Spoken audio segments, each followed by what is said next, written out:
Oh, that's good news. Okay. Call to order the meeting for the East Haddam Planning and Zoning Commission. Can I have attendance, please? Barry Brownell, Here. James Curtin, Here. Kevin Matthews, absent. Harvey Thomas, absent. Bernard Gillis, Here. Louis Salicrup, Here. Ed Gubbins, absent. Richard Pettinelli. Here. And Joe Zaid. Here.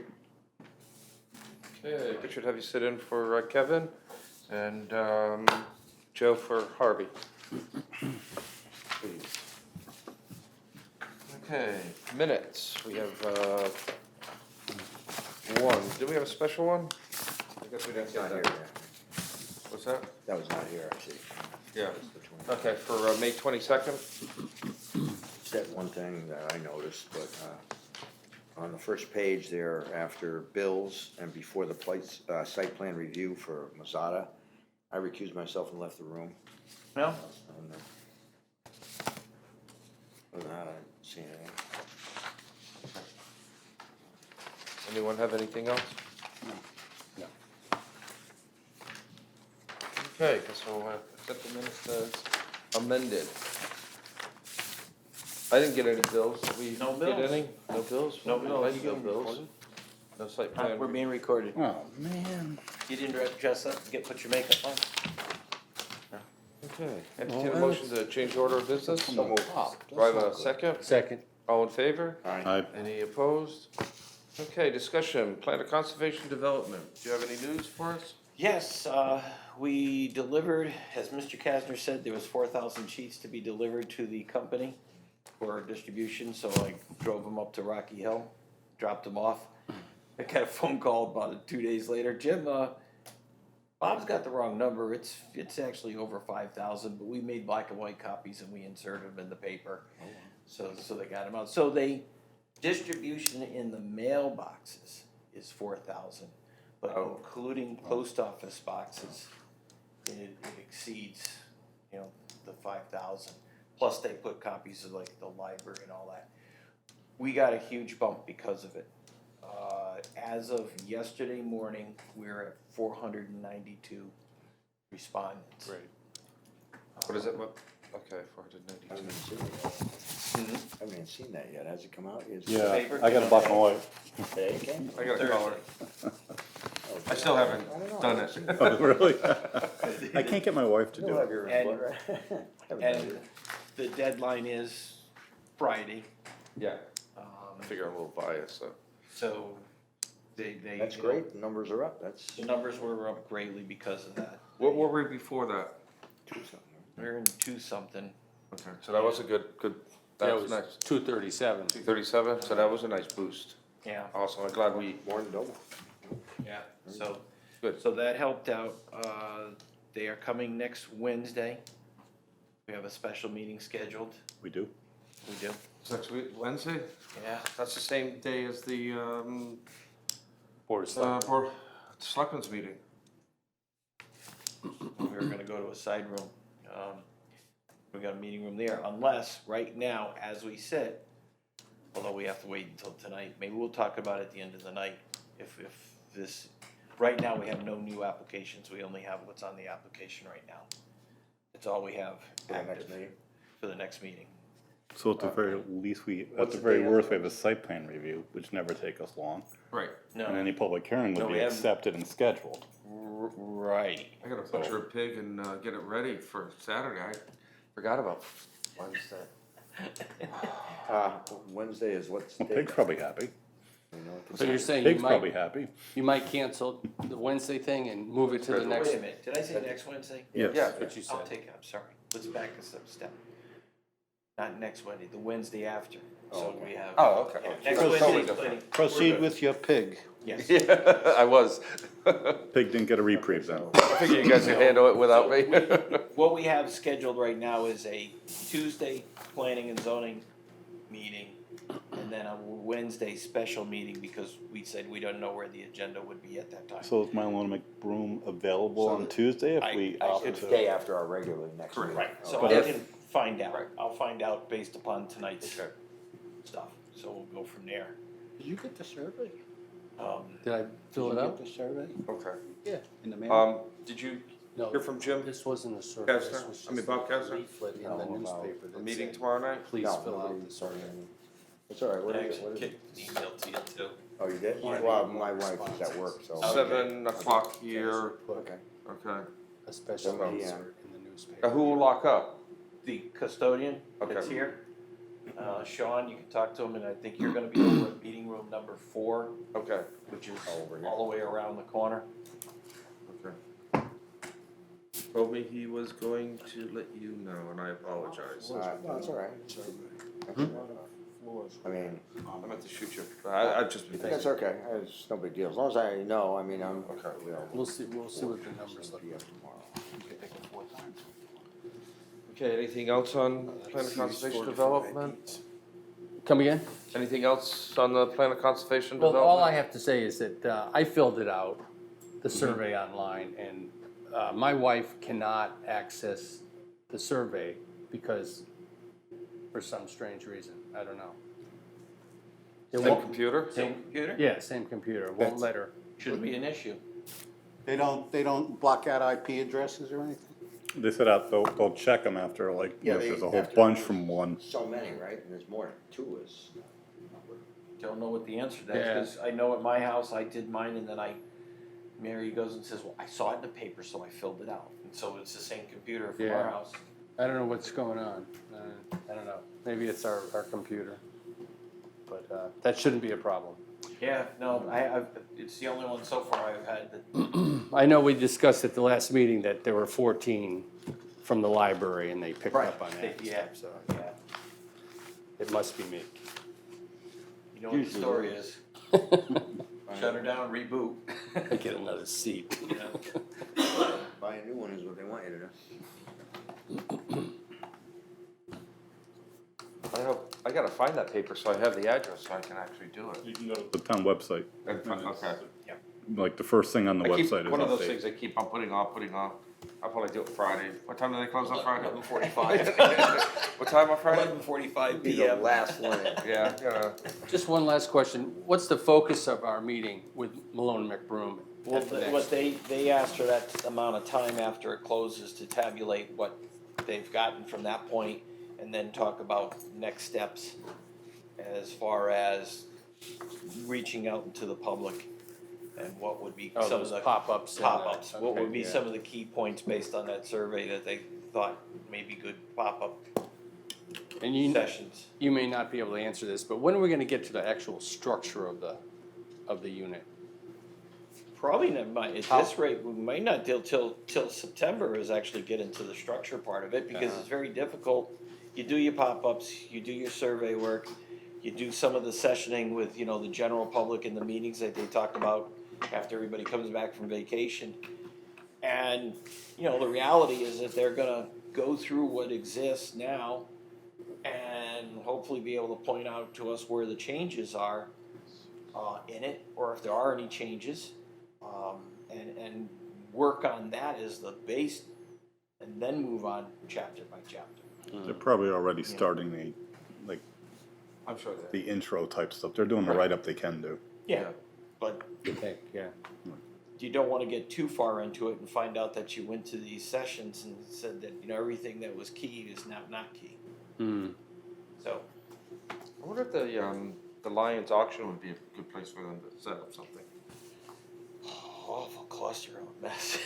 But we Go can off to a talk, corner and, It's another Yeah. place where you get people. yeah, okay. you know, it's a whole different group of people than you're gonna get at the That's a July, music place. July 10th, The 11th, or early something like 14th. that. 11th or 14th? 14th. All right, Because I know I won't be here. I'm never here that weekend, whenever they have it. I'll bring that up to him. Cause that's attended 250 people, if the weather's nice. If not more, yeah. Get rid of that junk. Don't worry, Bernie, you won't miss it.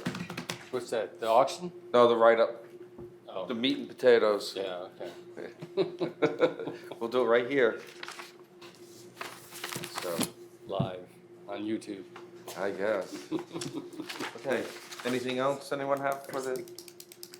Okay, CEO report. Where's the camera? I put in your packet, and I just did finish talking to, Craig Mansfield about the miscommunication between the board head and the building committee. We approved it. We had a set of minutes that said that they approved it. So I said to Craig, I said, really, it is not a planning and zoning issue, and I talked to Brian Reese, the, superintendent of schools, and I said, this is really, Well, where did the minutes come Choice from, the state. Board of Ed meeting that said that? they're on file, they're on record. I said, in first place, it brought to us because it was a public improvement. It's an 8-24. I said, it still is really realistically regulated by the siting council, and they've got that approval too. And now all of a sudden, there's, a stress test about it being close to the building, about it being, Oh, yeah, I tall, read it, yeah. about, and I said, one of the things that you just need to look from is you need a schedule. He said, well, you didn't get any construction diagrams. I said, that's past our pay grade. We do not get a construction diagram of these things, down to the nitty gritty that goes out for bid. Well, they wanted us to have the construction diagram? Yeah, You don't do a construction diagram until you get approval. exactly. Right, you're not spending the money, Right. Right.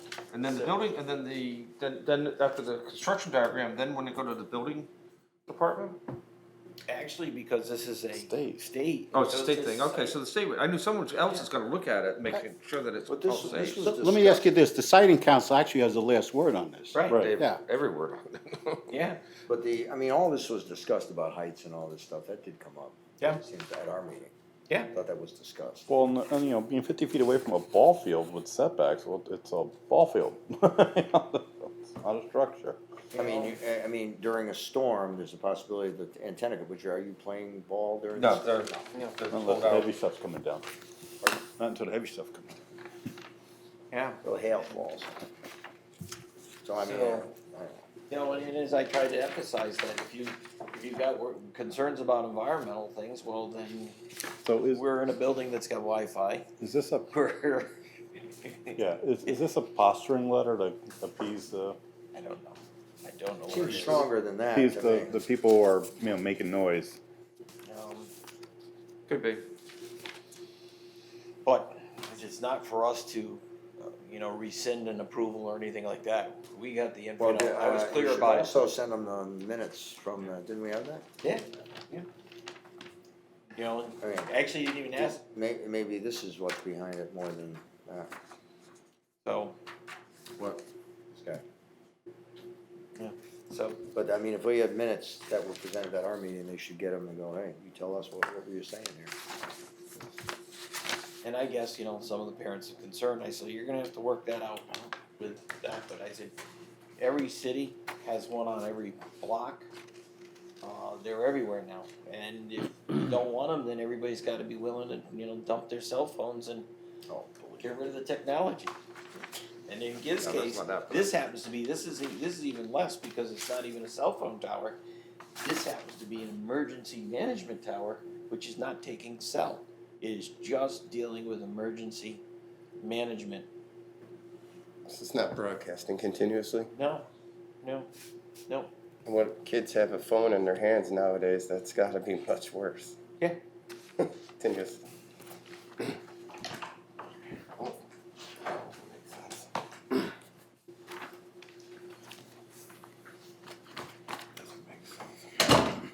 Okay, anything else, Jim? Well, the other thing too is that we did have 2 applicants come in for the recording secretary position. And it was for planning and zoning in the wetlands, ZBA, WPCA. Decided to hire both of them, so that there's some interchangeable parts, just in case somebody can't make a meeting. And the one that's gonna work primarily for planning and zoning, his name is Tony Marie Dumaine, and she lives on Berry Road, so she's gonna do most of the planning and zonings, and then Devin Ganley and lives in Lake Shore is gonna do the others, and so they'll even out the number of nights, and if one has something come up, we have a backup. So that'll start at the next meeting. Okay. My seat? Hmm? I have to move my seat? Yes. You're getting too comfortable there. Yeah. Or just move over and make Ed move. Okay. can always sit here, dead center. I think it's your spot. No, always off to the side.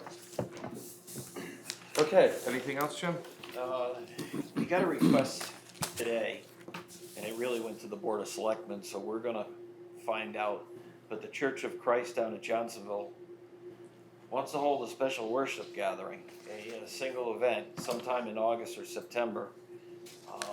And so, for some reason, they wanted to request permissions for closing 151 again, and now we're like, so Linda, you know. Why would you have to do that? I don't know, so Emmett sent a letter saying, you know, can you meet with us to talk to myself, state police, Emmett, about this? Quite a ways away. Find out, yeah, it's a long ways away. I mean, they do say in it that they're looking for, you know, they could have approximately 2,500 attendees. Wow. It also starts at 6 AM. It ends at noon, you know, It ends at noon? ends at noon. But what's the request for closing 151? I don't know, so we're gonna 2,500 people is still a hell of a lot, though. we're gonna meet Well, between. yeah, but if you're Oh. bringing 2,500 people and you're trying to close one of the major roads. Yeah, I don't understand how that might work. You know, but- the I other, don't either. a couple of months ago when they did that rally to be part of the, March, yeah, for The property, March. yeah. you know, and that was in March, and that was for a Guinness Book of World Record thing. They actually, Ian said that it was probably one of the most organized things he's ever seen in his life. The buses arrived, everybody got out, whether they came from Boston area, New Jersey area, New York area. They got out, they assembled, they got in line because the Guinness is just so rigid about what you have to do. They did it. They did the loop. The last person came through. They scanned everybody got a scan type card to go through to verify. They announced what their attendance was. They announced what the Eastern Seaboard attendance was for it and how worldwide it was for this march. And they said, congratulations. They applauded and they all got on the bus and went home. So he said he's not concerned about their ability to set out traffic cones and organize and all that stuff, but we just need to get a better grasp of Yeah, how do they think Why that do you- helps them? What, why, yeah, this you know, one. and we also think that maybe it's just confusion. Maybe they just want to close Johnsonville and that section of Neptune. That might be, so we'll find out. Did they actually march on 151? Yes, They they did did. close that And the state temporarily. allowed that? State allowed it because it was just a small section of 151 Yeah. and people could go around on 149 and loop around. Oh, I see, okay. Yeah, there is that way around. So, You'd hate to see them start doing it, make a habit of it, no, though. Yeah. well, I guess the DLT's not gonna permit that. That's just not in their nature. So, So where'd they park the buses after these people for the, they parked it out in the field at the Johnsonville. and they would do a similar type thing with this? That's, or- we're gonna find out. Okay, all right. Yeah.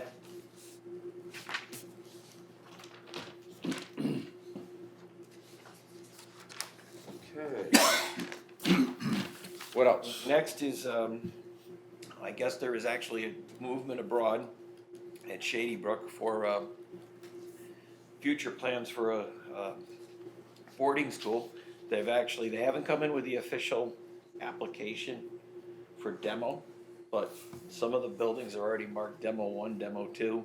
For a boarding school? Yeah, that was their goal and objective, is down the road to do a boarding school, but as they, on their funding page say, they need $1 million for the purchase of the property and removal of the buildings, and that they'll need up to $5 million for construction of a school. Serious construction. Well, you think about what an average school Oh, costs. yeah. So you have to build it to the same code, you're not gonna build it different. So that's out there. Is a boarding school considered nonprofit? Yeah, it depends, yeah, I'd say by the time we're all Private said and school? done, it probably will be, yeah. So they're gonna demolish 2 buildings? No, they haven't come back with a plan, Okay. I think there may be a consideration to demolish everything but the House. house, cause that's the Yeah. only structure that, you know, the rest of them, other than the one that they converted, well, there's three structures, to be honest with you. There's the house, Yeah, what was the one then on that? behind it is the dormitory building that they had. They didn't damage that with chicken, use, agricultural use. And then they started to convert the kitchen / dining room into, the egg Oh, hatching room. oh, It never happened. In fact, it's full of equipment that they, don't know what to do with. Have to be a major chicken producing, facility, have to deal with that. Incubators. Got left. Just, when that person left, he walked. He didn't even try selling that stuff, he just disappeared. So that's left there, but, obviously they have to submit a actual application, and I know a couple people that have been working on a bid for doing the work. So, wait and see.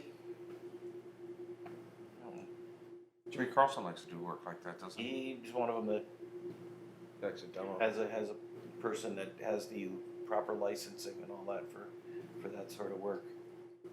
Well,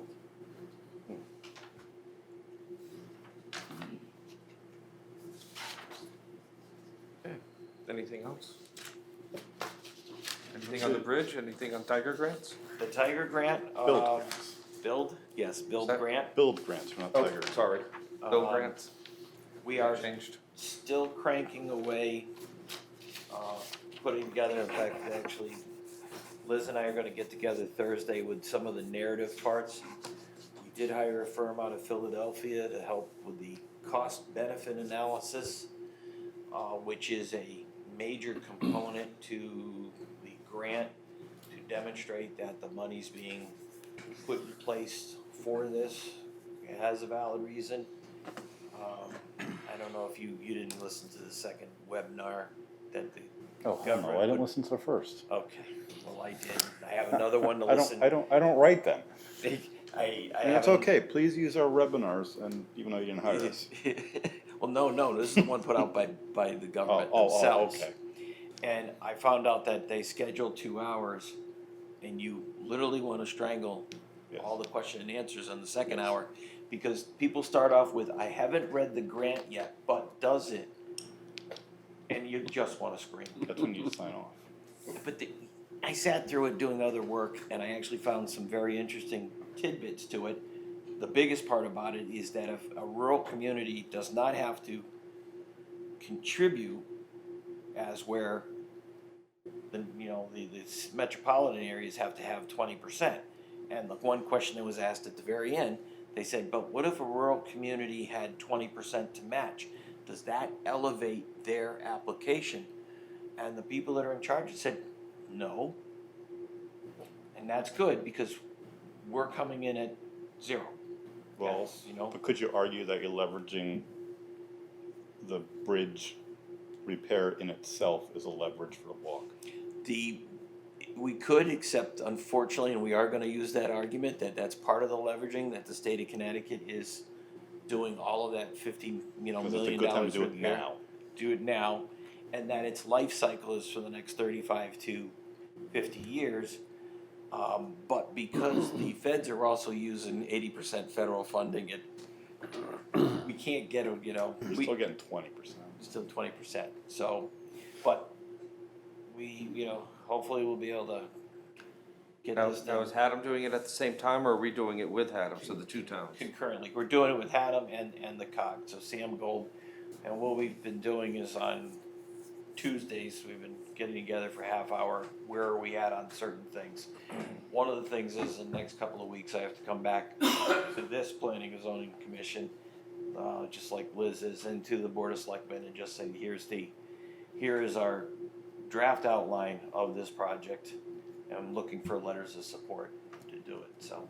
And DOT's been very helpful, they've recalculated,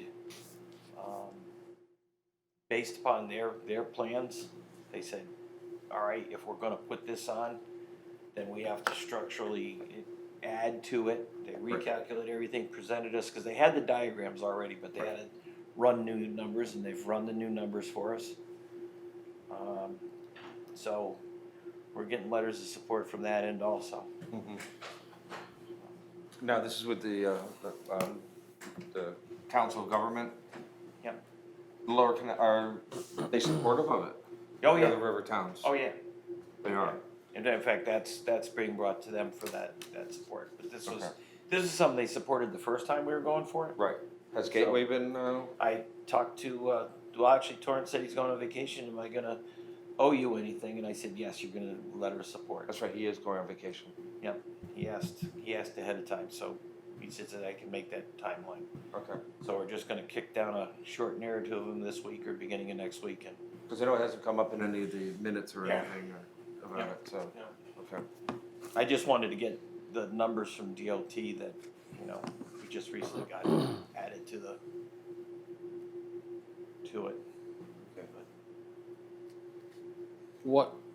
What's the status of the municipal property in the village?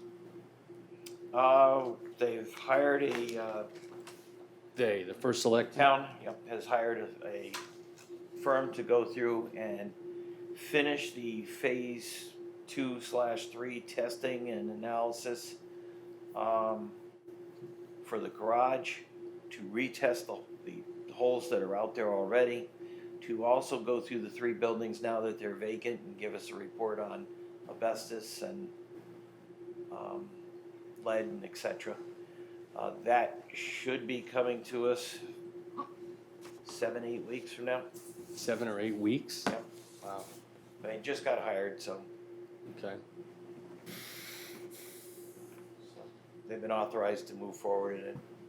It finally went out to bid, I guess, because of the amount of it, it has to go out to bid, correct? It went out to Certain amount. bid. Yeah. That was the Okay. borings part, right? Everything, the All all of it to went out one to big bid. thing. Oh, We okay. did it all as one bid. I said, why are you going out and doing pieces of it? I said, just do the whole thing, put the entire project out to bid. Get it done now, because someone's gonna ask later on, what about the buildings? And now that we vacated, it's much easier to do those type of samplings. We also wrote in a Jim based upon our experience of walls before, Yeah. that if they have to cut anything more than 6 by 6, they need to get authorization from us before they just kick the wall in to grab a sample. So, Okay. Did Smith Street have his first wedding? Looks like it. Joe, Yeah. did they? Big Yeah, tent. looks Must like have it. been, don't know. There was I mean, tents and chairs, the chairs It are was gone. set up, Yeah. and then when I came back the next day, it was tear down, so Yeah. over the weekend. Who? This is Smith the Street. locals. Oh, okay. Yeah, that's been quiet up there, huh? Well, they, It's looks season. like they just had It the looks first like they had one. a wedding. Yeah, was it noisy? I don't know. Yeah, I Oh, wasn't, we didn't hear I anything. didn't hear anything. No complaints. And I was homing outside all day Saturday. Okay, that's right, because you have heard it there. No, I hear the drum beating. You do? You have. Did you hear anything? No. Okay. That's right. So. Okay, anything else we want to discuss before public hearing? We have Bob, does he have anything for us? Got anything for us? We have time. Well, okay, I mean, you just asked about what was going on down at the town office building. At our last EDC meeting, we had a presentation by a possible bidder on the property. He came back with a pretty full proposal of the whole property. Very, very impressive. I think it was well received by the Economic Development Commission. And they showed each one of they were gonna retain each one of those 3 buildings. They were gonna rework the building. They were basically bringing the driveway in off of Main Street, pretty close to where it is now. And just using the small driveway, that's what they were doing. And then basically digging it all out so you can see around through there. But, and then they also were showing that they were going to see if it was possible to get docks. And they wanted to be able to make it so that it could be available from the river traffic. And so they were showing maybe 150 feet of dock, floating dock. That's gonna be tough there, isn't it? There's You're the saying channels right there. north of the bridge? Parts of the bridge. Hugging the shore, it's hugging, it was hugging it, but even so, it's a tough spot. But they were gonna gonna utilize, and leaving, basically public access, across by the river. So, it was a realistic proposal of what you could do with the site. So, it's nice to see that somebody is thinking what they could do with it and come up with something that looks pretty appealing. And looks really good as we move across the river. Nice. We shall see. And last night, there was a meeting with, Connecticut Landmark, and they are showing that they are going to do a lot with the Palmer Warner House. And basically, the old barn that is there now is actually going to be disassembled, take it all apart, and bring it down, and then they're going to rebuild a new post and beam barn on the site. So it was just nice that they're showing the activity. I think Jim's office is gonna be, getting a request for a building permit, very shortly, so they're very close to, looking for a building permit. And, I certainly like the idea that they were gonna go to work on that barn and get that thing up or down or whatever you're gonna do with it, but, so they said they were gonna totally dismantle it, save the wood that was going to be reusable, and basically the rest of it would be, new wood. We'll see what happens, but, Only the barn was discussed? the house too, but basically they have been doing inventory in the house for a year, and they think it's gonna be another year to do the inventory in the house. And, so, seems like a long time to do inventory of one house, but at least they're showing some interest and activity. The Amasa Day came up too. No intentions of opening it, but at least they have more intentions of maintaining it in a lot more reasonable. So it was interesting. It was the executive director was there. I think there was probably 5 directors of the landmarks that were there. They wanted to hear East Haddam. East Haddam basically said that they were not very satisfied with what they were doing with their property, to say the least. Yeah, I can imagine. I wish we were all given more notice. Yeah, well, that came up also, and anybody who wants to get on the list, we're, the East Haddam Historical Society is gonna make up a list of interested people who would like to attend their next meeting, which is gonna be in September. Put me on that if you'd like, please. Okay, sure, yeah. I had no notice, and No, I couldn't make it. Very few did. was any mention made of the endowment? Oh, yeah, I would say that East Haddam residents were interested in that endowment. Yes, they should be. Biggest understatement I've heard out of you today. But, yeah, they, I would say, definitely want to hear it, but they didn't say one word about what it is, where it is, how it is. And, Well, we all know what it was, it's just where it is the what it is, questions. what's the bottom line balance today? Mhm. Yeah, so that's one of the things that the community has requested for the September, October meeting. And they said they would, so we will see. Is that investigation still ongoing? Yeah, the AG's office is still investigating that, and probably another couple of months before we are going to hear anything back.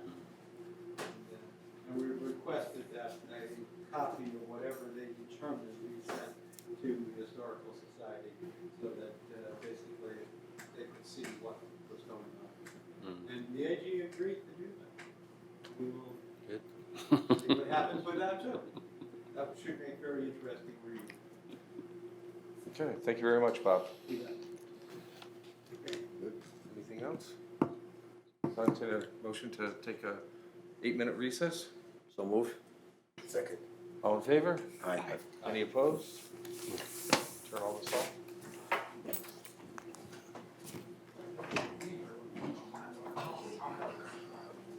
This is for on YouTube anyway.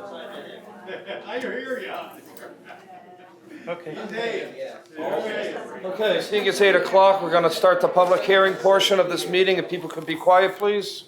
Thank you. East Haddam Planning and Zoning Commission will hold a public hearing on Tuesday, June 12th, 2018 at 8 PM at the Municipal Office Complex Meeting Room numbers 1 and 2, Plains Road, Munis, to hear the following. Application number 18-08, Christopher and Gail Staley, 23 Petticoat Lane, special exception review for a tasting facility for wine and cider made from fruit grown on the farm. Assessors map 28, lot 1. At this hearing, interested persons shall be heard and correspondence received.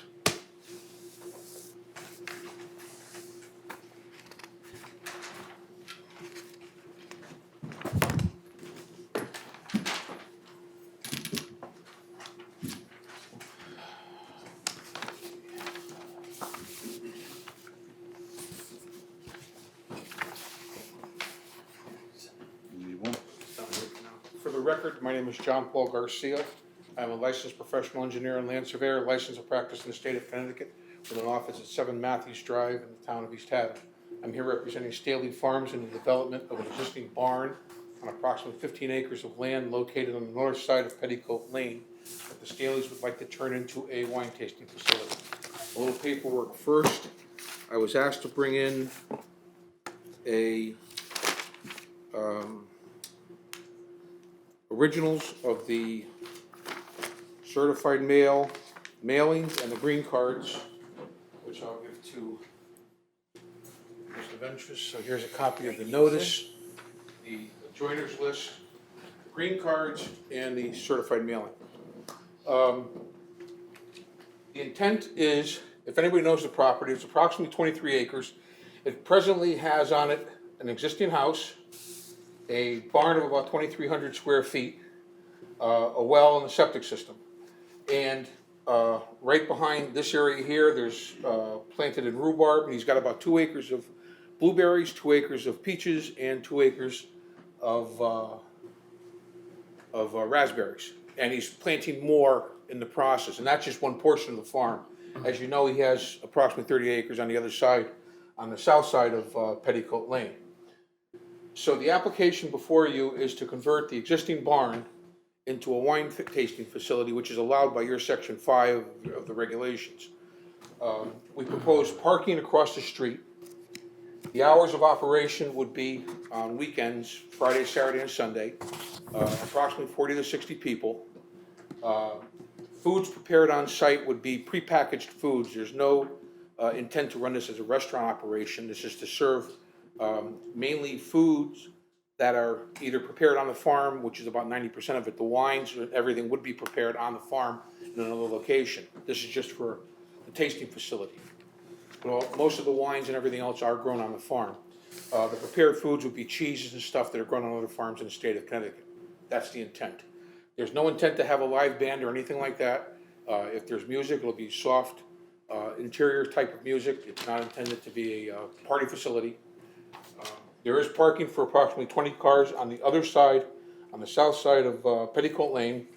There's an existing cleared area. There's a parking for approximately 20 cars. Petticoat Lane is a relatively lightly traveled road, so crossing back and forth is not an issue. We already have an approval from the Inland Wetlands Commission. We have an approval from the State Department of Public Health for the use of the existing well as a public water supply, and we have an approval from the Chatham Health District for the construction of a new septic system, which will service the facility. So that's basically it, folks. This is an allowed use under your regulations, Section 5, and agricultural use and ancillary use, and it specifically mentions wine tasting facilities. So that's basically it. It just requires a inspection. So I think I've said everything, unless somebody's got a question. Let me before you run away. Sure. I think you had architecturals, which. Oh, yes. Yeah, Did you read those? Or I can leave you a set No, also. I was able to download all Okay. of them, but I figured since, Sure, so for okay. This is a schematic that was done about 8 months ago, and it's subject to some change. We're still refining some of the areas, but the intent is, you can see, is to have a walk out the front. This is the front facing Petticoat Lane. There'll be an addition on the back and the side. There'll be a patio on the front and on the east side.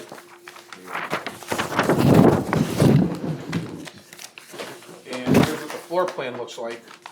This is a future addition, which contains lavatories, and the associated, food truck areas. And then this would be the main service area and a,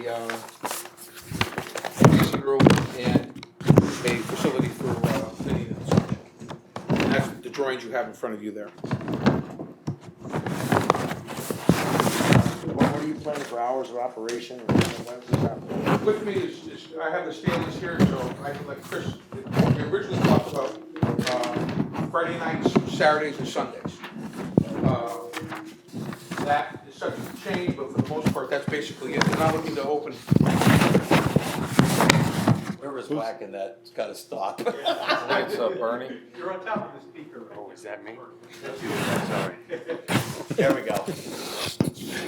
This is the first time we've gone live with these, so forgive us. No, that's all right. Friday afternoon, Saturday, and Sunday. This is not meant to be a, open till midnight type of operation.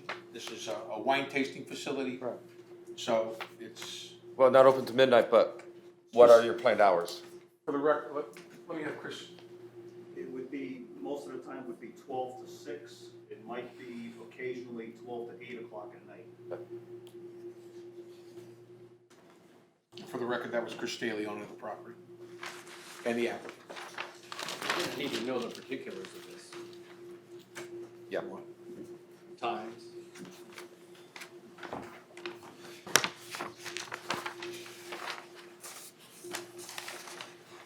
Do you have any correspondence?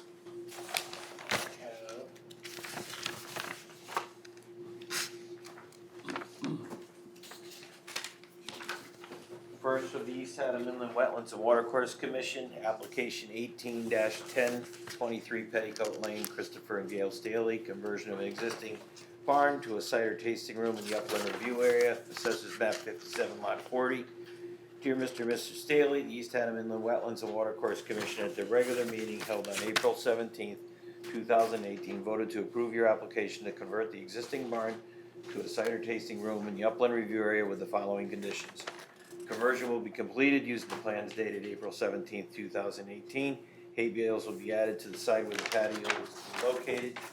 Please note, prior to construction, if required, permits must be obtained from Chatham Health District, the zoning department, and the building department. Sincerely, Randolph Dill, Chairman. I'll pass these down because they're fresh off the press. From the Chatham Health District to Jim Ventris, from Steve Knopf, Chief Sanitarian, Chatham Health District.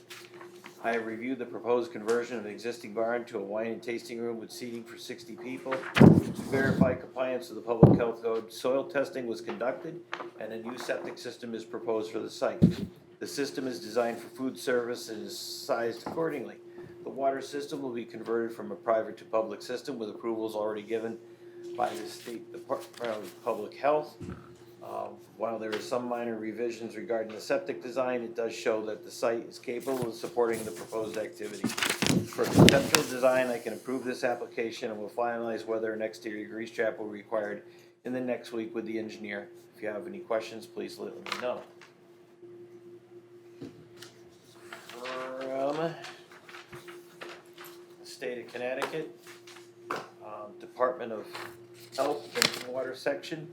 Dear Mr. Staley, in accordance with the attached plans of the Phase 1A well site suitability certification pursuant to the authority of the Connecticut General Statutes, Section 25-35B, and the regulation of the Connecticut State Agency, Section 19-13B102D2, location for the existing well number 1 has been inspected and found to be suitable for a well with a withdrawal rate of less than 10 gallons per minute.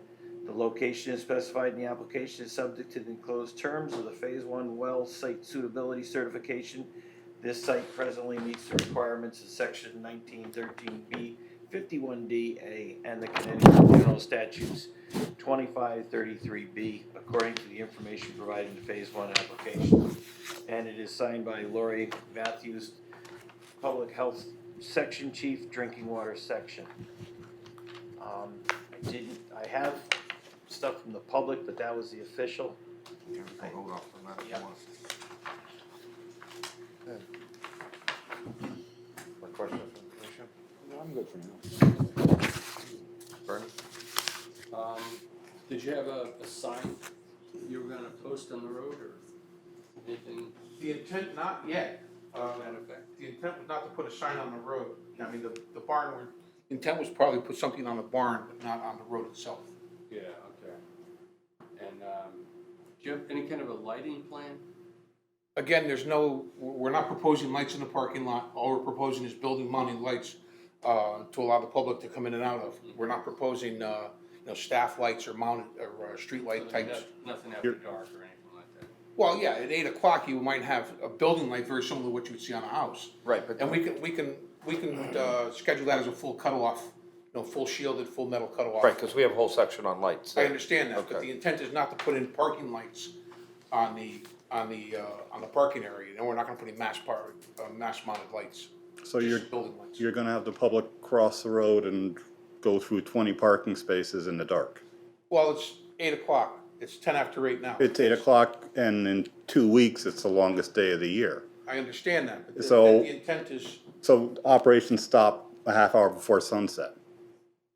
the intent is not to put lights in right now. That's the intent. Do you know what kind of lights you want to put on the building at this point? No. Okay. We're still finalizing. Like I said, this was done 8 months ago when Mr. Staley had a different idea of how to proceed with this thing. And so some of this may change. We have to bring these back in, and as a condition of approval, we'd be more than happy to bring these back in before the commission for a final review and to bring them back to Jim Ventress's office. But we're talking about, a couple of building mounted lights here, maybe Correct. one on the side. As you know, part of our regulations is Yes. we were asking, so I'm asking the question. And I understand, and that's Okay, why I'm answering the okay. question, I don't mean to be vague, but it's a chicken and egg thing. We have a conceptual plan, we're not sure we're gonna get the approvals, let's get the approvals, then we'll flush out this, and we'll bring it back for, Jim, hours of operation on a Friday, Saturday, and Sunday, they would be able to stay open until what time according to our regulations? Well, every case is looked at individually, and it really comes down to what's being provided for the public and any public safety aspect, so Because depending on what you're asking for, I mean, now's the time to ask why we're going through this process of what you really want for your hours. I'm not pushing you, but what I'm saying is, it's better to let's ask for what you want. If you want longer hours or a little longer hours, ask for it now as opposed to coming back to us later on. You're saying 8 o'clock, that's fine? Then that's fine. I have no problem. I just don't want you to, down the road saying, well, geez, maybe we should have asked to 9 o'clock or whatever, But that's not the type of business you're looking for, and I understand that. I just want to make sure that we're all on the same page. Okay? If I may. Not yet. It's not open to the public. he's the son. well, for the record, that's Staley, and he is one of the owners of the Okay. property. Your name, sir, for the record? Kevin Staley, 278 Town Street. Okay. Part of those hours of operation are gonna be contingent on what you approve us for. I mean, if packaged food isn't allowed, then we're not gonna be open as late. I mean, so it's up in the air at this point. Like John What would you Paul like? said, What would I like? What are you looking for? You're kind of vague. What are you actually looking for your hours? 8 o'clock, Friday, Saturday, and Sunday, that's it? I 8 p.m.? can't. If that's answer it, that. then- I'm sorry, I would have to defer. For the record, let's do it this way. Hours of operation are 12 to 8, Saturday and Sunday, 12 to 6 on Friday, That's fine. or 12 to 8 on Friday. Go the opposite way. What's that? 12 to 8 on Friday and Saturday, 12 to 6 on Sunday. There's your answer. Thank you very much. That's what we want. Okay. This is gonna be a year-round operation? The intent is right now is to start it in the fall, and then hopefully it will grow into a 52-week operation. Okay. Because with daylight saving time, and it's gonna be pretty dark in that parking lot. I understand that, but again, there's no intention to drag lights over there. Okay. If we decide if something comes up, then we will come back to the commission. with a revised site plan. But that introduces a whole, another set of issues which we're trying to get past. Okay. Thank you. Just a question on that. Sure. You got people crossing the road, so do you have an official crosswalk painted? Is that what you're proposing, or? No, we're not proposing a crosswalk. We can put one in if you'd like, and I think that site plan is not valid. That was done by this is what was approved by the Approved by- commission. And there's no intention to put a crosswalk in here. It kind of, you really want to make it look like Route 82, and that it's not the intent. And again, the traffic pattern is such that I don't think it's, Okay, it's necessary. necessary. To back that up? No, but like I said, I've done enough work on the site, and during the day, there's not a lot of cars up and down that road. Okay, I'm, for the record, I'm also a professional engineer. Okay. And I understand what you're saying about ruining rural character, but you're also putting 24 parking spaces. It's figure they turn over every 2 hours at a wine tasting. We got 75 or 100 people crossing the road on a Saturday. He's not looking for that kind of turnover. He's looking for like 60 or 80 people total during the course of a day. He's not looking for 60 or 80 people over the course of 2 hours. Well, okay, I'll tell you, one of my conditions if we vote to approve is to put a crosswalk in. Well, then we'll paint a Because crosswalk you're in. putting the people across the road. Not a problem. We'll paint a crosswalk.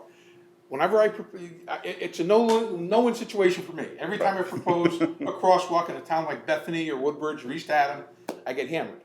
So I didn't propose it. I'll be more than happy to put one in. It's not a big expense.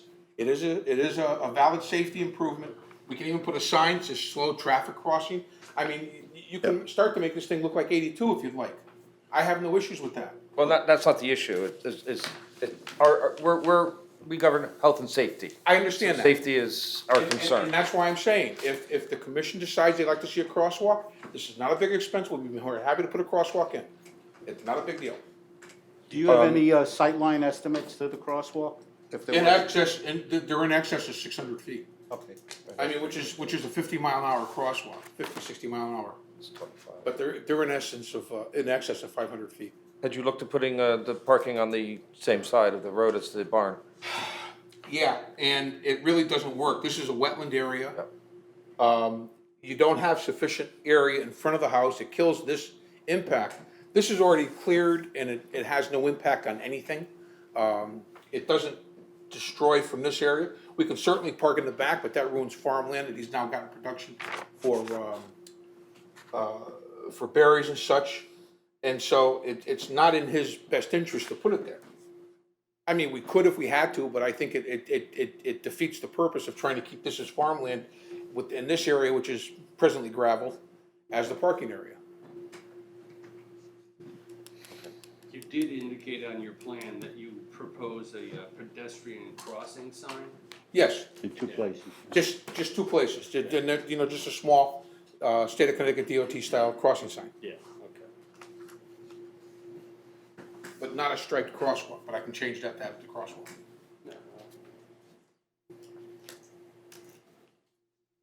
Not a problem. I'm good for now. And what's the status of the existing house? It's rented. It's gonna be rented. It is currently rented, it will stay rented.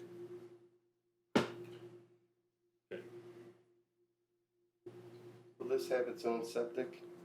The house has its own septic, and this will have its own septic. That was the purpose Connected to the same. of going to Chatham, is to get a whole new septic system for this.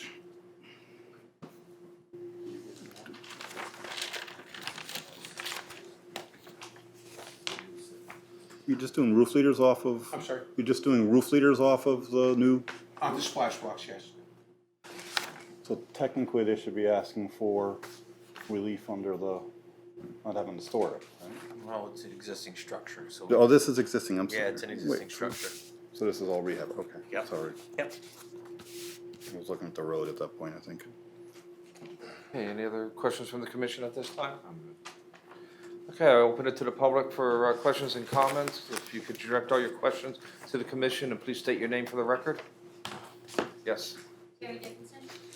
You want to put a crosswalk in on Petticoat Lane, and you're concerned about lighting, which I understand, but we have meetings at the town Grange in the old town hall, and people cross 82, which is a whole lot more traffic than Petticoat, and there's no crosswalk, there's no lights. I think part of having the winery there and keeping the character of East Haddam is what's gonna be the draw to bring people into East Haddam. And putting a crosswalk in there and lighting and all this other stuff is just gonna take away from it, like those DOT signs that are all over town. I think, I understand your concern for the safety and everything, but we have meetings, you go to the middle school, the high school, the parking lot's not lit. We've had elections there, you come out at 9 o'clock at night and you're in the dark. So I just think that to take into consideration that there's very little traffic on Petticoat to begin with, and you start painting these lines and stuff in the road, it's gonna take away from it. Any other comments, questions? I'd like the opportunity to speak in opposition, but is that this point, or is it going to be a separate It's opposition? whoever. All right, may I approach? Yeah, and you are, sir? I'm Charles Shimkus. I represent Dee and Julian Colquitt, who live at 12 Chittenden Lane in East Haddam, if I may say. First of all, as I mentioned, I represent Julian and Dee Colquitt. They live at 12 Chittenden Lane. They are a butter to this Yep. property. They would be here tonight, but they are not able to. They're out of state visiting family, in fact, welcoming in a new grandchild. So they've asked me to come down here and speak on their behalf. I'm an attorney up in, I have a law practice up in Hartford. I guess I'm going to be the wet blanket in the room tonight because, quite honestly, my clients object to the development of this site into a wine and cider tasting barn. To start with, first of all, they're in an R2 zone. And I heard Mr. Garcia say that your zoning regulations permit this use, and specifically that they make mention of a wine and tasting bar in your regulations in Section 5. And when I take a look at Section 5, obviously it doesn't fall under agriculture, so it would have to fall under the accessory uses to agriculture. And he is correct, Mr. Garcia, in that it does make reference to the fact that other activities that may have greater public participation, such as corn mazes, horse shows, seminars, meetings, a tasting or sampling room, on-site tours for the public to see operation or production of the product, training. Tasting and sampling rooms is specifically detailed as one of the possible uses, as an accessory use to the main use for the property. But your regulations also say that such activities, and this is the tasting room, such activities are to be complementary and subordinate to the principal agricultural use. I would submit to you that with respect to this parcel on this side of Petticoat Lane, that this use is not subordinate, but will in fact be the main use of this particular parcel, and thereby not be complementary to the other uses of this parcel, and certainly not subordinate. I'm sorry, for clarification, you're talking about the parking lot site? I'm talking about the site where the actual barn is, that particular site, the site that's right on that plan that's right before you. I don't think anybody can say that that's a subordinate use, what they're planning to do. They're gonna have a commercial use of a barn in which they're gonna have seating for 60 people. That 60 people, as you mentioned earlier, will turn over fairly quickly, I would suspect, in a tasting barn. I don't have a lot of experience going to wine and cider tasting barns, but I would suspect that people aren't there for an extended period of time. If you have seating for 6, I would suspect that they would want, and it probably does occur, to have rapid turnover, people coming and going on a fairly rapid basis. That is a commercial use of this place. There's no way that you can get around saying that this is not a commercial use, that's not an accessory use. It's basically taking an R2 zoning district property and turning it into a commercial district. My clients purchased at 12 Chittenden Lane, and I don't know if any of you are familiar with their house, but I did bring a copy of their view of the barn, as well as on the last page here, just a view of my client's property. And I have 9 of these pictures, if I could just enter them into the record. If you could just pass them around for me, please. Thank you.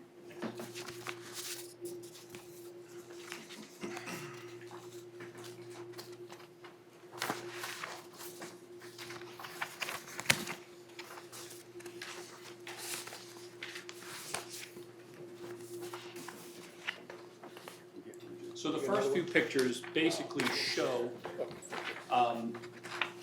my client's view of the barn from their property. And so you can see they're the ones most adversely impacted by this proposal.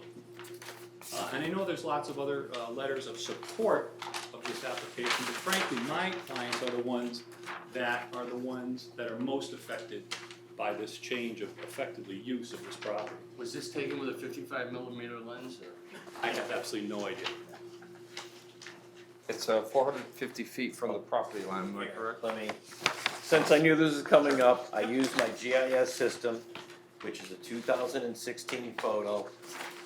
It does have a measuring tool that says plus or minus, but I think it also would help everybody in decision-making process. Jim, I have no problem with the commission taking a look at that. Fact of the matter is, my client is the one closest to this barn, I think, by any measure. And that's what this demonstrates. So the barn's off to the side of the house. This is the view house. is not That's looking taking at a the look, barn. that's right, it's the side of the property looking towards the barn. But sitting on their deck, looking to the side, they obviously see the barn. Now again, as I mentioned, my clients purchased in East Haddam with an idea that they were gonna live in a nice rural area. They did not anticipate that they were gonna live next door to a commercial building. And as I mentioned earlier, I don't see any way anyone can say that this is not a commercial building and that this is a subordinate use of the property. Frankly, it's the primary use now of the property. And my clients certainly recognize the economic impact that having a wine and tasting barn will have on East Haddam. But frankly, your regulations are very specific as to what can be used at this particular property, regardless of the substantial or even mediocre impact financially to the area. You know, my clients have absolutely no animosity, no ill will or ill feelings towards the applicant in any respect, and they certainly understand that, you know, that they're a very well-respected family in this area and that they've maintained their business and their farm for a substantial period of time. However, when my clients came here, they thought they were going to be in a residential area, and they bought in a residential area. Now they're being subjected to the possibility of having a commercial use right next door to them, which is a very busy commercial use. It's not a matter of it's just going to be a few people coming and going with a 60 seats. We're talking about people on a very, very consistent basis going in and out of that building.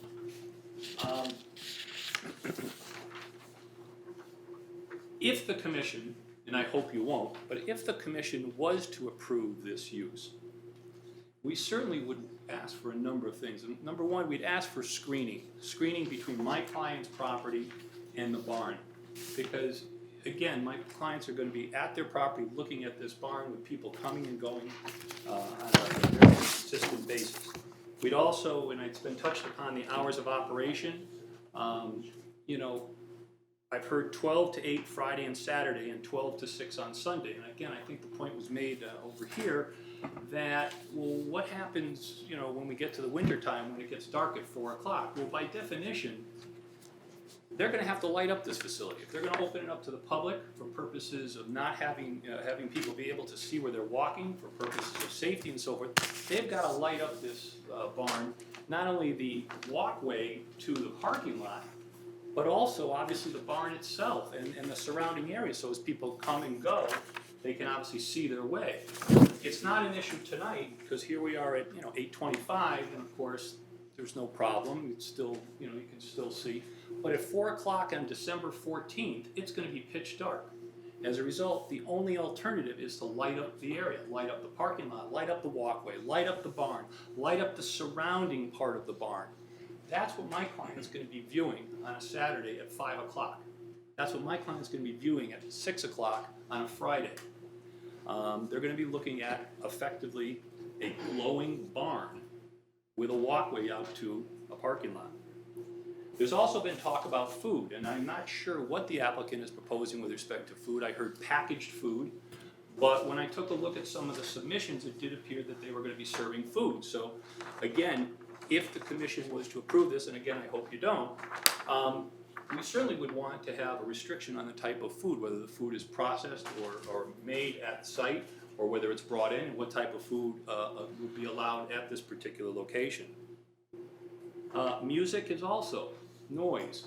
My client, again, being the closest neighbor, is gonna hear the noise. If there's bands, if there's any type of music being played, we've heard a representation, well, it's only gonna be soft music. Well, I think we need to refine that more carefully so that my clients are assured that they're not gonna be next door to a nightclub.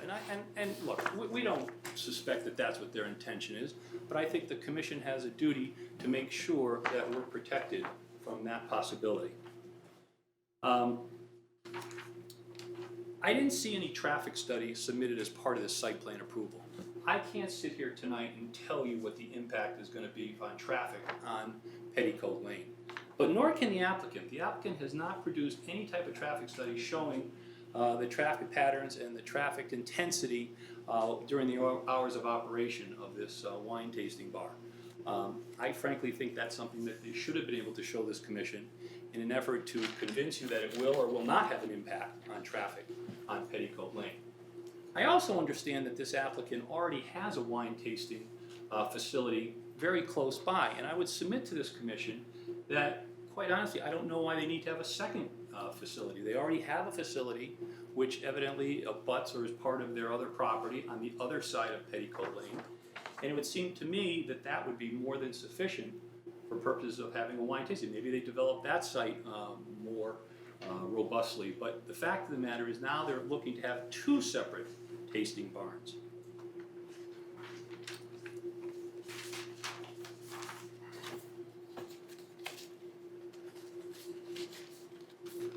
Again, I'm just going to close by saying that my clients came to East Haddam with the intention of living in a rural residential setting. They're now being subjected to effectively a commercial use right next door to their property. And again, of all the people that have submitted letters, my clients are the one that are most impacted. It's very easy to say you're for a project when you live 3 streets away or a half a mile away. When you're the one that's actually directly impacted, it seems to me that's the voice that should be heard most carefully. So I thank you for allowing me to make this presentation on behalf of the Colquitts, and I hope that you will not accept this application. Okay, thank you. Thank you. Yes, sir. For the record, I represent the Staley's, can I have a quick rebuttal while it's still fresh in everybody's mind? Sure. Or I can wait for members of the public, whatever. Go right ahead, sir. Okay. To put this in context, the Colquitts are here. And as Mr. Ventures said, it's about 400 and some odd feet to the house. The majority of the activity going on this is the Colquitts house up here someplace, is on the opposite side, on the south side of this barn. It's not on their side of the barn, it's on the south side of the barn. So, and it's actually screened by the addition, which is the restrooms and the washing facility. So to say that they're going to be subjected to the activities is kind of disingenuous. The funnier one is the fact that this is a subordinate, this is the main application. This is about 15 acres. Right now he's got about 6 acres in blueberries, raspberries, and peaches. And at some point he's going to have the rest of it planted. So he's going to have about 10 acres of this planted in agricultural crops and a 2,000 square foot building as a use 3 days a week. So that's not that primary use. It is a subordinate use in every sense of the term. Third, it is a rural use. I mean, this is a rural area. It's an allowed use. I mean, if we wanted to put a piggery here or a cow barn, that would have been an allowed use. And I think that would have been a hell of a lot more offensive than what he's proposing. So I think it's kind of disingenuous to say that this is the main use and it's a commercial use. It's not a commercial use, it's an agricultural use. By every definition of the word, it's an agricultural use. And it does exactly what you wanted it to do.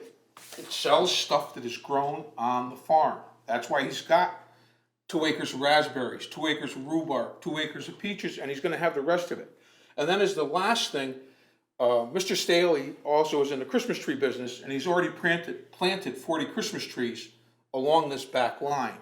He did that last year because he had already been getting some kind of feedback that they weren't happy that he cut a lot of the trees down because he needs the area to grow crops. I mean, it's great to have a buffer, but when your business is farming, you know, it's it's kind of ludicrous, and this is nice farmland. If you go back here, he's got beautiful crop of rhubarb in there right now, and his raspberries are just, raspberries look nice.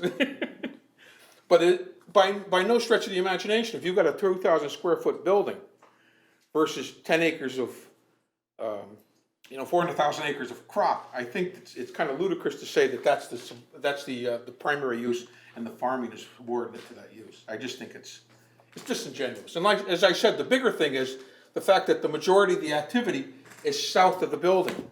The barn screens the majority of the activity from anybody on this side over here. That's it. I just want to say that while it was fresh in my mind. Thank you. May I add something? Yes, This is Chris Staley. thank you. The main intent of this property, or one of the main intents, was pick your own. We've got a sign hanging on the south side of Petticoat Lane right now. It's been there for a year since we planted the apple trees. That says pick your own coming soon. Next year, we were even thinking of it this year. We didn't know we were gonna have a great raspberry crop. I never count my chickens before they're hatched, but it's looking really good.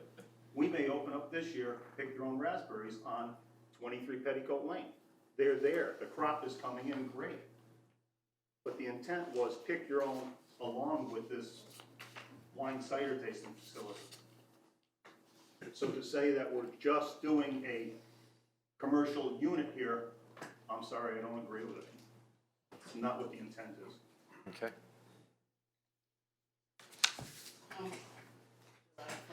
I need your name for the record, please. Brigitte Garage, Petticoat Lane. Thank you. I feel it should be approved, because it's a well-established family in town, and they should be able to open for business and expand. And it just seems really like it's become a thing now, sorry. But there's no reason, because people feel that their property's been devalued by somebody cutting their own trees is really silly. What's gonna happen is that the Novaks or the Kunsa's gonna get mad at us because we cut our maple trees down before. So we think you should. Okay, thank you.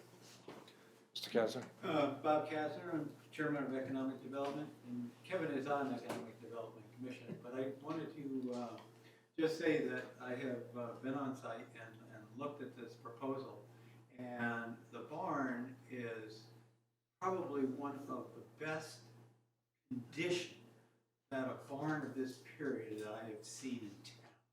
The barn still has all the original webbing in it, the construction is beautiful. And from the outside, you would never believe that it is a perfect barn. Nobody has destroyed this barn at all. So for the use that they're intending to put it to, I think is a wonderful use. It's going to basically open it up to the public and make it available to the public.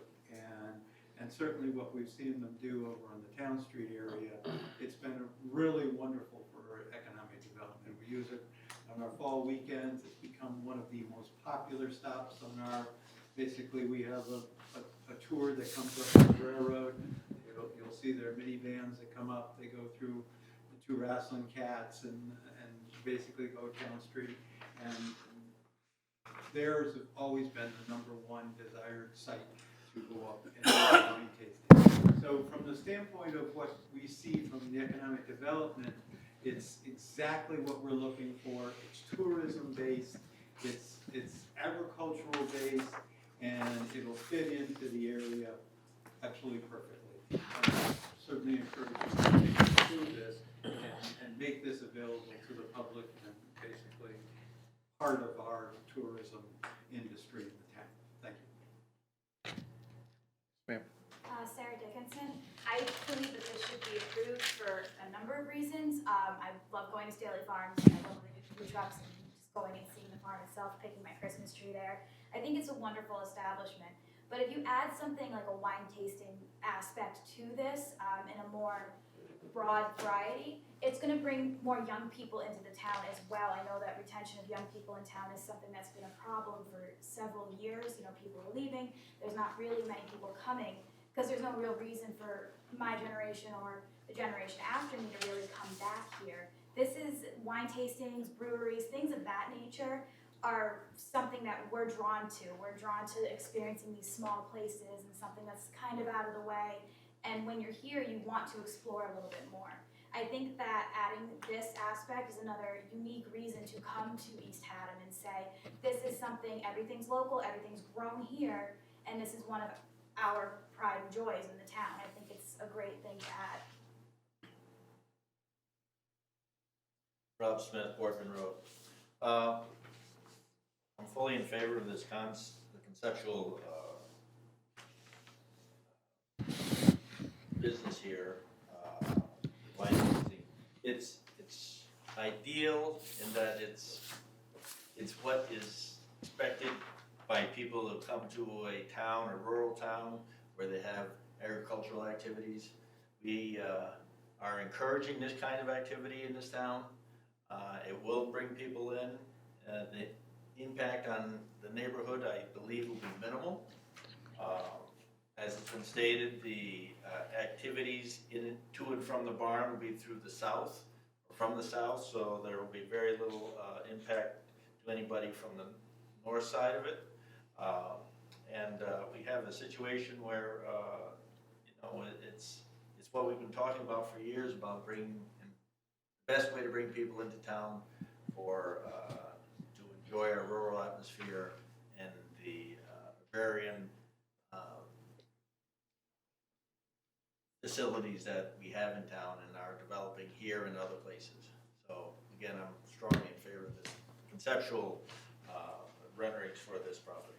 I know they're not finalized yet, but I expect they will be ideal for the location. Yes, sir.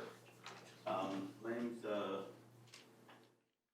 David Henderson. I'm not a lawyer, I'm not Staley. I'm a neighbor, and I would like to just say a couple simple things. Number one, I will take issue with something that the attorney said about the owners of the adjacent property having more say in what happens here than others of us, because that strikes me as being anti-democratic. And I think that we should all have an equal voice in this issue, as is the case with all issues. The other piece is that, I mean, I don't know about sort of business, I don't know about the law. I do know a bit, I think, about communities. And I think strong communities are built around good neighbors. And I think the Staleys have been very good neighbors in their current location. And I think they will likely continue to be good neighbors because past behavior is the best predictor of future behavior as they expand to this new location. And again, this is a very simple perspective, but I think it is valid, and I am very much in favor of allowing them to expand their business. Thank you. Yes, sir. Bill Cross, Alger Road. My sense on this is that, you know, we live in a small town. It has rural character. We have a grand list that's supported primarily by a homeowner tax base. And it seems with this business endeavor, it seems to me we have an opportunity to take some pressure off the homeowners by finding businesses that open up in town that will contribute to the tax base.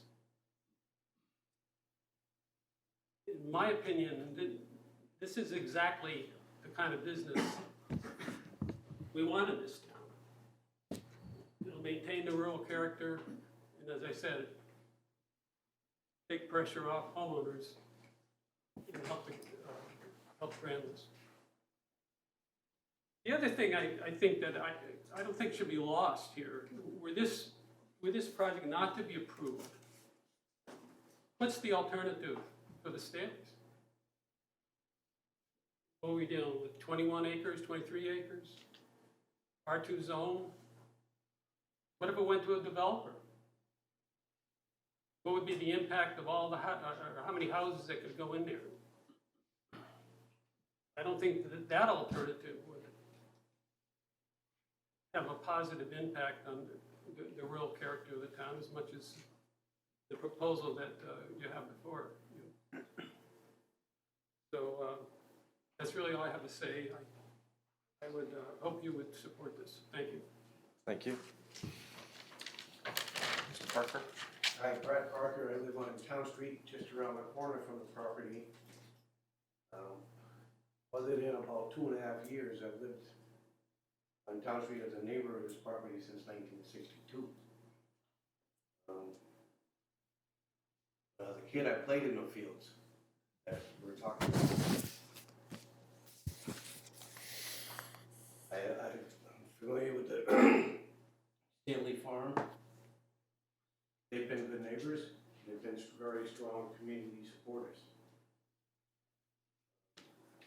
Not that long ago, when senior meals were in jeopardy, they were one of the first people to come up and help support the senior meal program. I just want to say that a number of years ago, our town spent time and money doing a study on how to improve and increase our economic development. What we came back with was two of the main things that we should work on to improve is tourism and agriculture. We've got them both in one shell here. I think it's time for us to follow through with that plan and support this project. Again, like Bill just said, I'd rather see this project in here than a bunch of 3-bedroom ranches. Okay? I live around the corner. My house, if you go through the woods, not much different way. I can't see it because of trees in the woods, but I'm pretty darn close to that barn. Okay? I don't need a traffic study to tell you that there's not very many cars going down Petticoat Lane. Because at night, especially at this time of the year, when I'm watching television with the window open, I can hear the cars coming down the road. Okay? Anybody with any knowledge of the area knows that it's not a traffic area. As far as wine tasting, about 10, 12 years ago, my wife and I spent a week in Napa Valley. We visited every winery there. And I don't even like wine. Okay? But that's what you do when you're married. Okay? They all have wine tasting facilities, and they probably all seated 50 or 60. Okay? The biggest and fanciest one I went to was Mondavi. Okay? They probably had the most people of any one that I went to, and they maybe had 10. Okay? I've been to wine tasting facilities in New York too. Believe me, any of those wineries would love to have a constant flow of 60 people going through their winery. It just doesn't happen. Okay? It's one heck of a good problem to have if you have it. Okay? I really, as a neighbor and as a community member, I can't see any choice the town has but to support this project. It can only help us. I'm pretty sure none of those grapes or raspberries are going to be putting kids through our school system, but they're going to be helping to pay for that school system. So I encourage you to support the project. Thank you. Mr. Gelston? Todd Gelston, 50 Bogle Road. I support this application as well. To me, it's an ideal use of land for the town of East Haddam, as the gentleman said, both tourism and agriculture.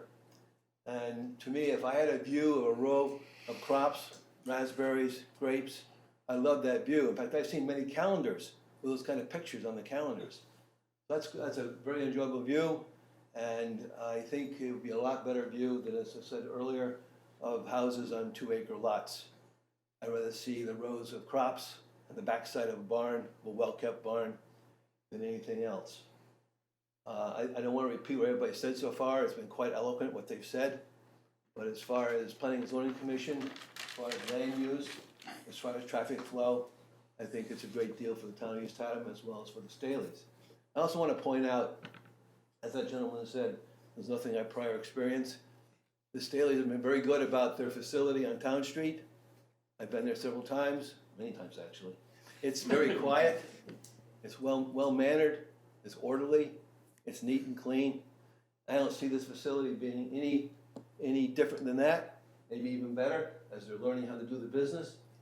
But if the neighbor has an issue with lighting, with visual stuff, with visual disturbance, with noise, I really don't see it here, to tell you the truth.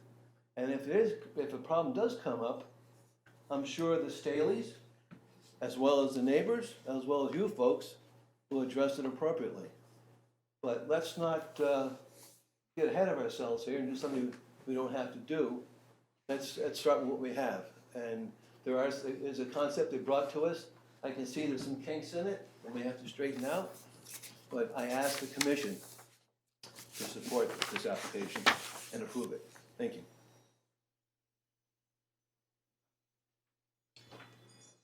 Yes, sir. Again, Charles Shimkus for D and Julian Colquitt.